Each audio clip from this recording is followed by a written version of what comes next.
আসসালামু আলাইকুম রহমতুল্লাহ। তো আজকে কিছু কথা বলি। বিকেলবেলা চলে আসলাম কিছু কথা বলার জন্য। তো আশা করি সবাই পুরো কথাগুলো মনোযোগ দিয়ে শুনবেন। তো সবাই কি চায়? শান্তি চায়, সবাই চায়। তো শান্তি কোন পথে আসবে সেটা কিন্তু কেউই জানতে চায় না, যে কোন পথে গেলে আমাদের শান্তি হবে। সবাই কিন্তু এটা বিশ্বাস করে যে ইসলামই হচ্ছে শান্তি। দুঃখের বিষয় হচ্ছে সবাই কিন্তু যে ইসলামের বিষয়গুলো বিশ্বাস করে কিন্তু সমাজে তা বাস্তবায়িত হোক সেটা অনেক মানুষই আছে সমাজে চায় না। তো আপনি এতে সবই ইসলামের অন্যান্য দিকগুলো খুব সুন্দরভাবে আপনি গ্রহণ করলেন, ভালো কথা, কিন্তু যে সমাজ পরিচালনা করার জন্য তো যে ইসলামে কিছু বিধান রয়েছে, এগুলো কেন আমরা মানতে চাই না? এটাই হচ্ছে প্রশ্ন। শান্তি আপনি হাজারো দিক আপনি নিয়ে আসেন, আপনি কোথাও শান্তি পাবেন না। প্রকৃত শান্তি যদি পেতে চান তাহলে অবশ্যই ইসলামিক আইনগুলো আপনি প্রতিষ্ঠিত করার চেষ্টা করুন। আপনি একজন মুসলিম হিসেবে আপনার প্রথম দায়িত্বই হচ্ছে আপনি ইসলামের যে নিয়ম বিধানগুলো আছে সেগুলো প্রথমে নিজে পালন করার চেষ্টা করবেন। তারপর সেগুলো কিভাবে সমাজে বাস্তবায়ন করা যায় সেগুলোর জন্য কাজ করবেন। তো আমাদের বিষয়গুলো হয়ে গেছে এমন যে সমাজে কিছু কিছু লোক পাওয়া যায়, তারা এই বিশ্বাসী যে ব্যক্তিগত জীবনে শান্তি পাওয়ার জন্য ইসলাম হচ্ছে সঠিক, কিন্তু তারা সমাজে সেই ইসলাম প্রতিষ্ঠিত হোক, সমাজে সে আল্লাহর আইন প্রতিষ্ঠিত হোক, কুরআনই হচ্ছে একমাত্র শান্তির পথ, সেটা তারা বিশ্বাস করলেও তারা কিন্তু সেটা সমাজে প্রতিষ্ঠিত হোক সেটা তারা চায় না।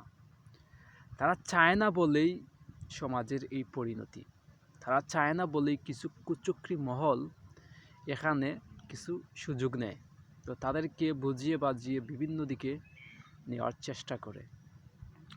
তো আপনি যত কিছুই করেন না কেন, আল্লাহ তাআলার আইনকে অমান্য করে, আল্লাহ তাআলার দেখানো পথকে অতিক্রম করে কিংবা তার বিপরীতে আপনি যদি জীবনযাপন করতে চান, ব্যক্তিগত জীবনের কথা বলছি না, আপনার ব্যক্তিগত জীবন থেকে নিয়ে যে রাষ্ট্র থেকে নিয়ে যে সমাজ, একটি দেশ পরিচালনা করার জন্য যতটুকু প্রয়োজন একটি দেশের আইন শৃঙ্খলা, তার মধ্যে তো একটিবার ভাবুন তো, যে ইসলামিক আইনগুলো যদি থাকতো, ইসলামপন্থী লোকগুলো যদি থাকতো, সেখানে কি হতো? অবশ্যই সেখানে অন্যায়গুলো কমে যেত, অন্যায়গুলো সেখানে একেবারে কমে যেত। আর যদি ইসলাম কোরআনের আইনগুলো যদি প্রতিষ্ঠিত করা হয় তাহলে সেখানে 100তে 100ই কিন্তু অন্যায় কমে যাবে। আর ইসলামী ধারার মানুষগুলো যদি সেখানে প্রবেশ করে তাহলে সমাজ থেকে অনেক ধরনের অন্যায়গুলি দূর হয়ে যাবে। তো সিদ্ধান্ত আপনার, আপনি কি করছেন, কোথায় যাচ্ছেন, কার পেছনে দৌড়াচ্ছেন, আপনি কি সঠিক পথে আছেন? সেগুলো নিজের বিবেককে প্রশ্ন করুন। বিবেকই আপনাকে বলে দিবে আপনি কি করছেন। কারণ একটি মানুষের বিবেকই হচ্ছে তার আদালত। সে তার বিবেককে যদি প্রশ্ন করে তাহলে সে উত্তর খুঁজে পাবে। সে এটা নিশ্চয়ই খুঁজে পাবে যে আল্লাহ তাআলা আমাকে এই দুনিয়াতে পাঠিয়েছেন তার কাজ করার জন্য। এখানে কিছু বাইরে আছেন তো খেলাফত নিয়ে কিছু কথা বলেন, তো তাদের উদ্দেশ্যে বলি, খেলাফত হয়তো প্রতিষ্ঠা হবে না, তাহলে কি সমাজটা এভাবে অন্যায় থাকুক সমাজে, সেটা কি আমরা মেনে নিতে পারবো? এটা তো এভাবে তো চললে তো হয় না। আমাদের উচিত ইসলামী ভাব নিয়ে এবং ইসলামিক যে নিয়ম নীতি শৃঙ্খলা আছে সেগুলো ভিত্তিক একটি দেশ গড়ার চেষ্টা আমাদের করতে হবে।